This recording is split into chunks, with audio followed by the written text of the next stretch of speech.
একটানা ১২ বছর ধরে পরিবারের সাথে ঈদ কাটাননি বাস চালক শহীদ মিয়া। স্বপ্নের টানে ঈদের আনন্দে বাড়িতে মানুষকে পৌঁছে দিলেও নিজের জীবনে নেই কোনো ঈদের আনন্দ। যাত্রীদেরকে বাড়িতে পৌঁছানোর জন্য আমাকে কয়েকবার ঈদ গাড়িতেই করতে হয়েছে। তারপরেও যাত্রীদের জন্য আমি খুশি, যাত্রীদের মা বাবার সাথে ঈদ করতে পারছে। শহীদ মিয়ার বয়স ৩৫, পেশায় একজন বাস চালক। ঢাকা থেকে গাইবান্ধা, আবার কখনো ঢাকা থেকে ভিন্ন জেলা, এমন করেই সারা বছর ছুটে বেড়ান দেশের এক প্রান্ত থেকে অন্য প্রান্তে। শহীদ মিয়ার বাড়ি রংপুরে, সেখানে ছোট্ট একটি কুঁড়ে ঘরে ঈদ কাটান শহীদ মিয়ার স্ত্রী ও ২ সন্তান।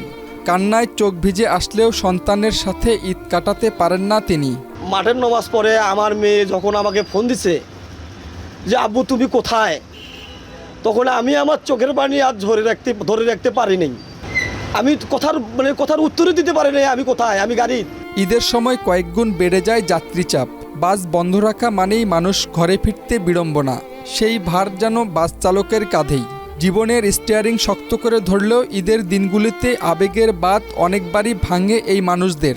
বাসের ড্রাইভাররা আমাদেরকে ঈদে বাড়ি পৌঁছে দেয় নিজেদের ঈদকে বিসর্জন দিয়ে, নিজেদের আনন্দকে বিসর্জন দিয়ে। এজন্য তাদেরকে অসংখ্য ধন্যবাদ। ঈদের আনন্দ হোক সবার।